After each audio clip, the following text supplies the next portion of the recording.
Hi everyone, it's Dr. Donna. I'm here to do the reading for today. I have to apologize. I've got kind of a crazy setup here. I just happen to have my camera with me here at work at the office. So I'm in a conference room. See? Conference room. Nice brick wall. And behind me you will see the view of downtown St. Paul. There's the Mississippi River. And Kellogg Avenue heading straight through downtown St. Paul. So hopefully that will be a good background for the reading for today, which again I'm going to try to hold the camera and the book at the same time here, so I apologize if it gets shaky at all. So I've got the reading here starting with Chapter 2, the first pages of Chapter 2, the first agreement. Be impeccable with your word. Speak with integrity. Say only what you mean. Avoid using the word to speak against yourself or to gossip about others. Use the power of your word in the direction of truth and love. The page turns can be a little awkward. Sorry about that. Okay. Starting on page 29, for any of you following along in the hardcover book, the first agreement.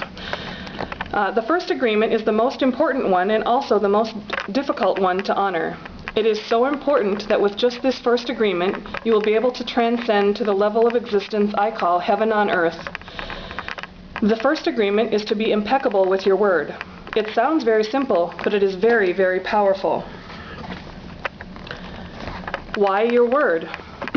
Your word is the power that you have to create. Your word is the gift that comes directly from God. The Gospel of John in the Bible, speaking of the creation of the universe, says, "In the beginning was the Word, and the Word was with God, and the Word is God." Through the Word, you express your creative power. It is through the Word that you manifest everything. Regardless of what language you speak, your intent manifests through the Word. What you dream, what you feel, and what you really are will all be manifested through the Word.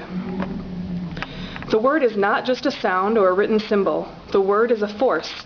It is the power you have to express and communicate, to think, and thereby to create the events in your life. You can speak.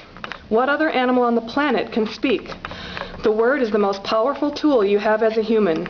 It is the tool of magic. But like a sword with two edges, your word can create the most beautiful dream, or your word can destroy everything around you. One edge is the misuse of the word, which creates a living hell. The other edge is the impeccability of the word, which will only create beauty, love, and heaven on earth.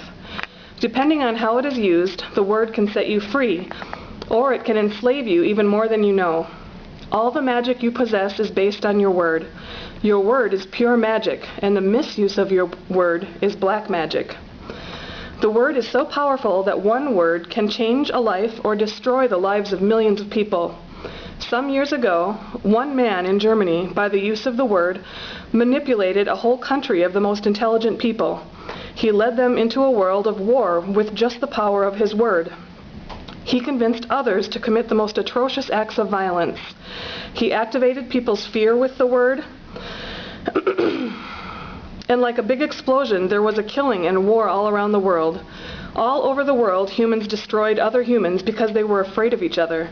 Hitler's word, based on fear-generated beliefs and agreements, will be remembered for centuries. The human mind is like a fertile ground where seeds are continually being planted.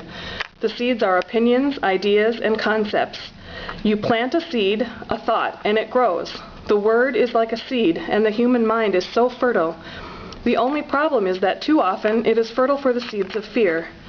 Every human mind is fertile, but only for those kinds of seeds it is prepared for. What is important is to see which kinds of seeds our mind is fertile for and to prepare it to receive the seeds of love. Take the example of Hitler. He sent out all those seeds of fear, and they grew very strong and beautifully achieved massive destruction. Seeing the awesome power of the word, we must understand what power comes out of our mouths. One fear or doubt planted in our mind can create an endless drama of events. Our one word is like a spell, and humans use the word like black magicians, thoughtlessly putting spells on each other. Every human is a magician, and we can either put a spell on someone with our word, or we can release someone from a spell.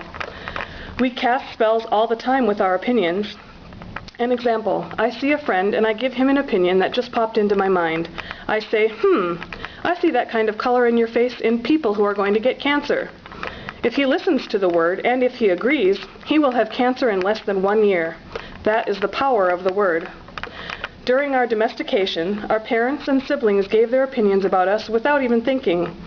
We believed these opinions and we lived in fear over these opinions, like not being good at swimming or sports or writing. Someone gives an opinion and says, "Look, this girl is ugly." The girl listens, believes she is ugly, and grows up with the idea that she is ugly. It doesn't matter how beautiful she is, as long as she has that agreement, she will believe that she is ugly. That is the spell she is under. By hooking our attention, the word can enter our mind and change a whole belief for better or for worse. For another example, you may believe you are stupid, and you may have believed this for as long as you can remember. This agreement can be very tricky, causing you to do a lot of things just to ensure that you are stupid.